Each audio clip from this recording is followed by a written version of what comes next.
اعوذ باللہ من الشیطان الرجیم بسم اللہ الرحمن الرحیم السلام علیکم ورحمۃ اللہ وبرکاتہ۔ میرے عزیز بھائیوں بہنوں اور بچوں، آج کا جو وظیفہ میں آپ کے لیے لے کر حاضر ہوا ہوں وہ بہت پیارے اور خوبصورت درود تاج کا وظیفہ ہے۔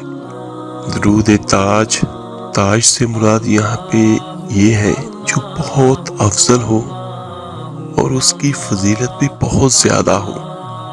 اور یہ آج والا عمل جو درود تاج کا میں آپ کو بیان کروں گا، یہ بہت ہی پاورفل عمل ہے اگر آپ اس کو اپنا لیتے ہیں، اور انشاءاللہ آپ کی دنیا اور آخرت دونوں ہی بہتر ہو جائیں گی، آپ کی مرادیں پوری ہوں گی، آپ کی تمنائیں خواہشات پوری ہوں گی اللہ کے حکم سے۔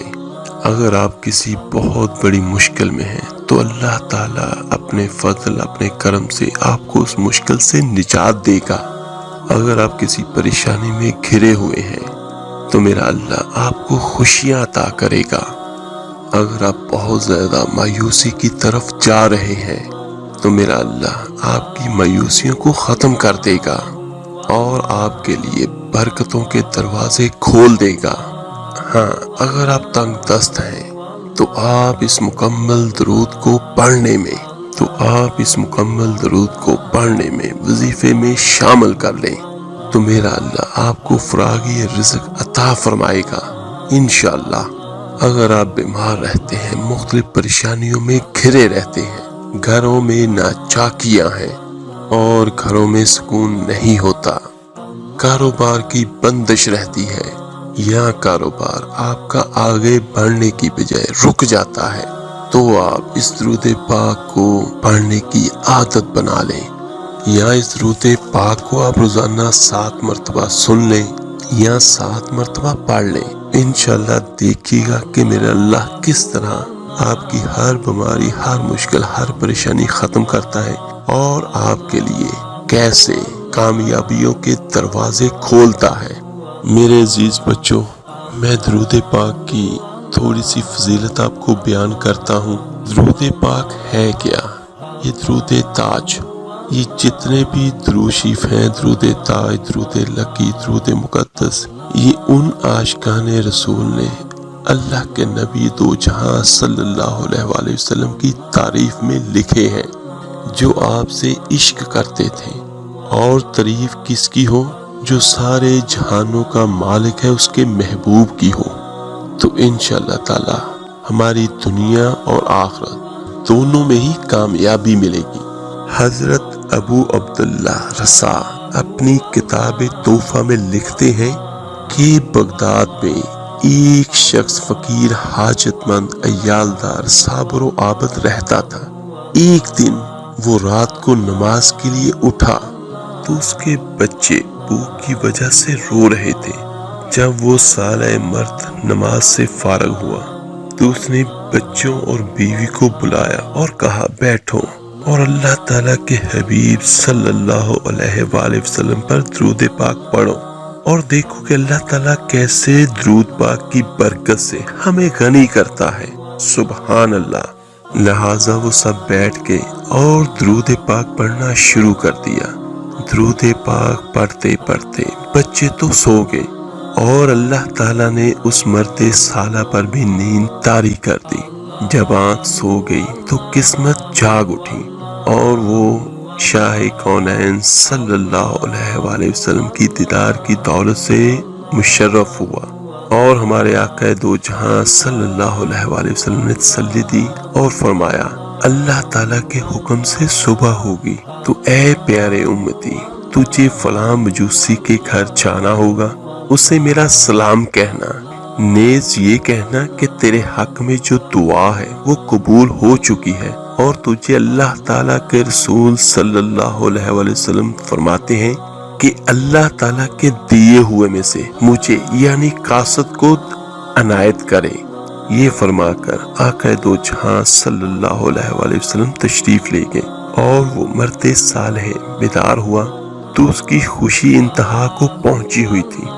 لیکن اس نے دل میں سوچا کہ جس نے خواب میں حضور صلی اللہ علیہ وسلم کو دیکھا تو اس نے یقیناً انہیں ہی دیکھا، کیونکہ شیطان آقا دو جہاں صلی اللہ علیہ وآلہ وسلم کی شکل میں نہیں آ سکتا، اور پھر یہ بھی محال ہے کہ آقا دو جہاں صلی اللہ علیہ وآلہ وسلم مجھے ایک آگ کے پجاری مجوسی کی طرف بھیجیں اور پھر اس کو سلام بھی فرمائیں، یہ کیسے ہو سکتا ہے؟ وہ پھر سو گیا تو پھر قسمت کا ستارہ چمکا تو میرے آقا دو جہاں صلی اللہ علیہ وآلہ وسلم نے اس کو وہی پھر حکم دیا۔ جب صبح ہوئی تو وہ مجوسی کے گھر پوچھتا ہوا پہنچ گیا۔ مجوسی کا گھر تلاش کرنے میں کوئی دشواری نہ ہوئی، کیونکہ وہ بہت مالدار تھا اور اس کا کاروبار بہت وسیع تھا۔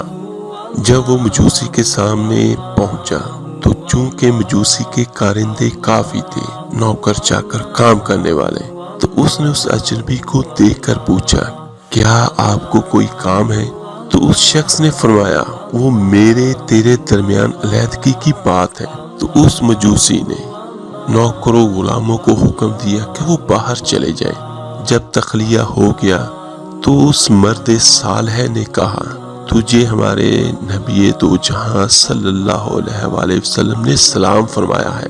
تو یہ سن کر مجوسی نے سوال کیا، کون ہے تمہارا نبی؟ فرمایا، محمد رسول اللہ صلی اللہ علیہ وآلہ وسلم۔ یہ سن کر مجوسی نے کہا کہ آپ کو نہیں پتا کہ میں مجوسی ہوں اور میں ان کے لائے ہوئے دین کو نہیں مانتا؟ اس پر اس شخص نے جواب دیا، میں جانتا ہوں، لیکن میں نے 2 بار حضور صلی اللہ علیہ وآلہ وسلم کو دیکھا اور مجھے اسی بات کی تاکید فرمائی ہے۔ یہ سن کر مجوسی نے اللہ تعالیٰ کی قسم دلائی کہ کیا واقعی تجھے تمہارے نبی نے بھیجا ہے؟ اس نے کہا، اللہ تعالیٰ شاہد ہے اور مجھے یہی فرمایا ہے۔ پھر مجوسی نے کہا، اور کیا کہا ہے؟ اس شخص نے کہا، حضور صلی اللہ علیہ وآلہ وسلم نے مزید یہ فرمایا ہے کہ اللہ تعالیٰ کے دیے ہوئے میں سے کچھ مجھے بھی دے، اور یہ کہ تیرے حق میں دعا قبول ہے۔ تو اس مجوسی نے پوچھا، تجھے معلوم ہے وہ کون سی دعا ہے؟ اس نے جواباً فرمایا، مجھے علم نہیں۔ پھر مجوسی نے کہا، میرے ساتھ اندر آ، میں تجھے بتاؤں وہ کون سی دعا ہے۔ جب وہ اندر گیا اور بیٹھے تو مجوسی نے کہا، آپ اپنا ہاتھ بڑھائیں تاکہ میں آپ کے ہاتھ پر اسلام قبول کروں۔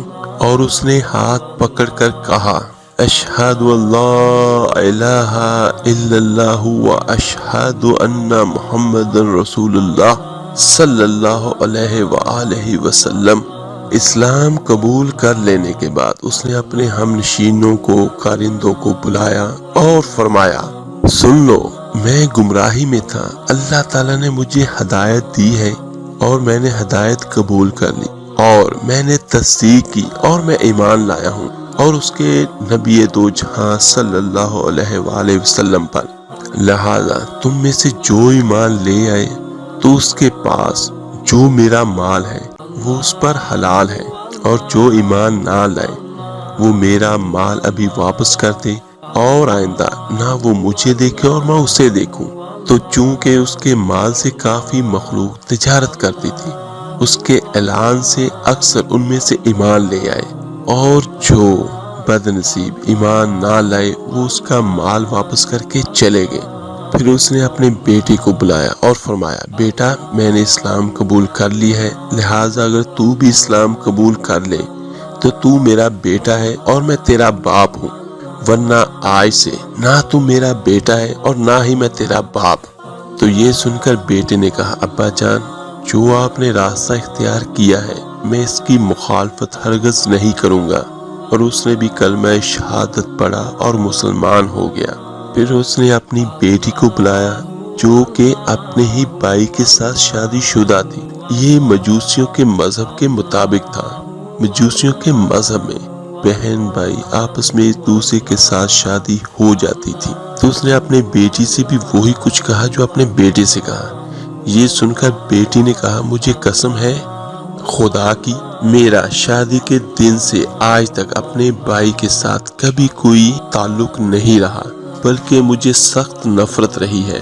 اور اس کے بعد اس نے بھی کلمہ شہادت پڑھا اور وہ مسلمان ہو گئی۔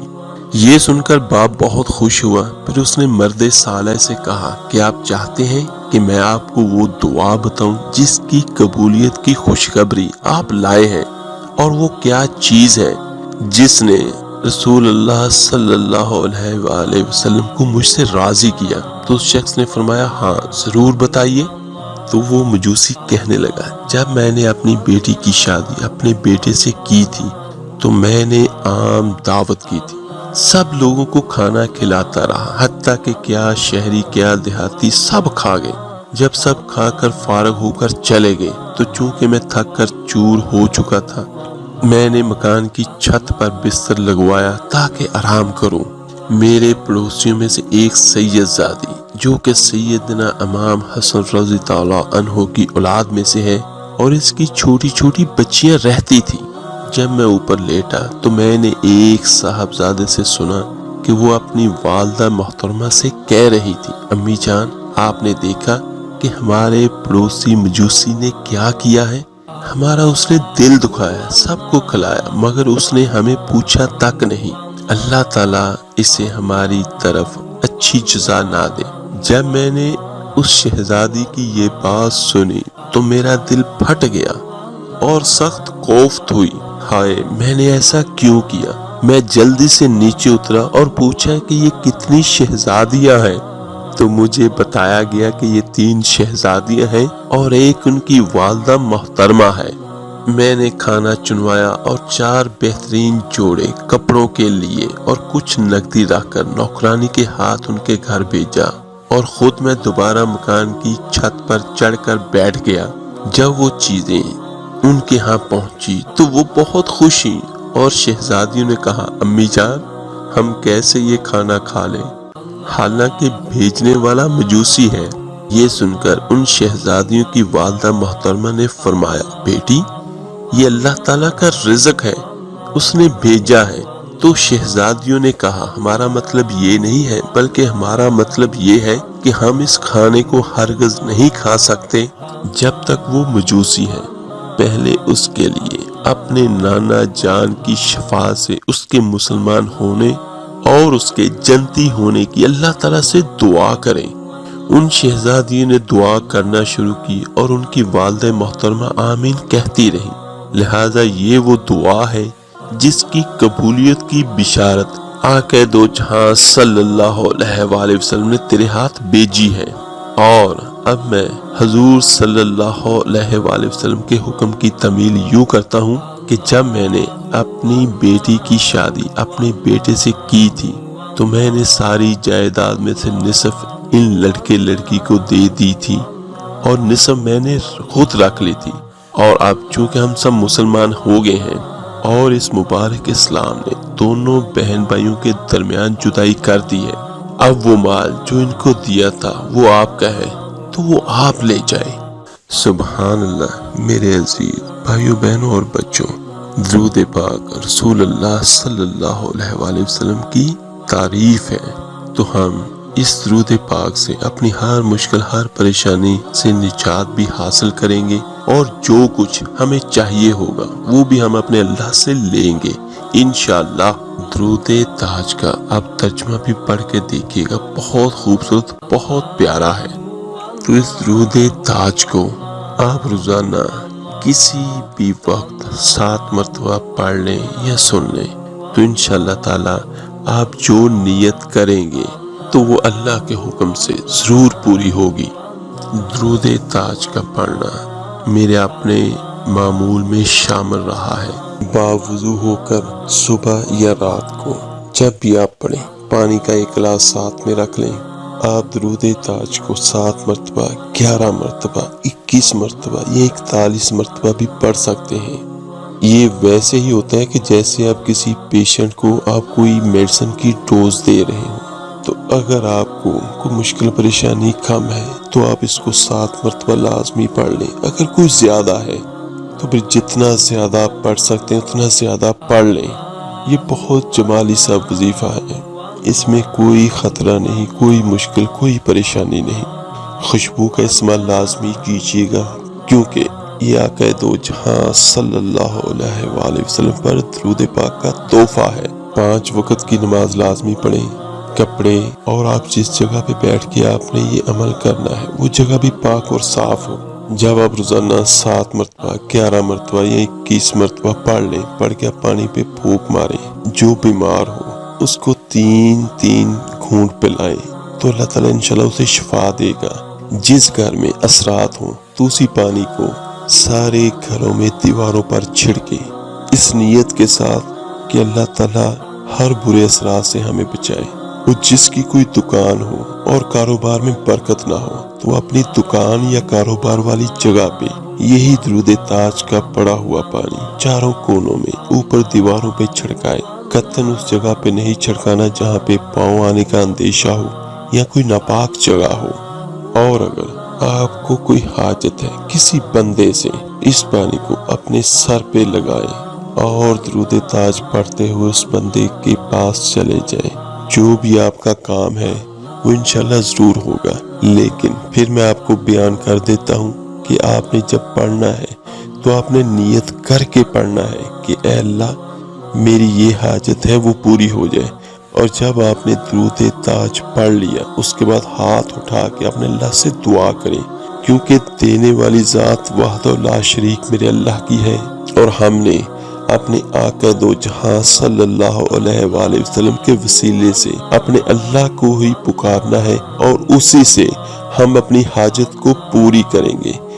مدد کرنے والی ذات صرف ایک اللہ کی ہے، اور اس درود پاک کو اس وقت تک پڑھتے رہیں جب تک آپ کا کوئی کام نہیں ہوتا۔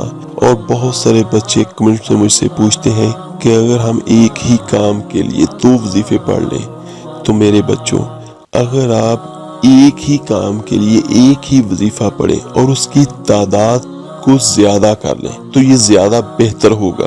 جس طرح آپ درود تاج یا کوئی سا بھی آپ سورت یا درود پڑھتے ہیں 7 مرتبہ تو اس کو آپ 11 مرتبہ کر لیں، 21 مرتبہ کر لیں۔ جس طرح آپ درود ابراہیمی پڑھتے ہیں تو آپ اس کو 1000 مرتبہ بھی پڑھ سکتے ہیں۔ تو انشاءاللہ تعالیٰ دیکھے گا میری اللہ کی رحمت کس طرح ہوتی ہے۔ اللہ تعالیٰ سے دعا ہے اللہ تعالیٰ سب کی حاجت کو اپنے فضل اپنے کرم سے پورا کرے، آمین ثم آمین۔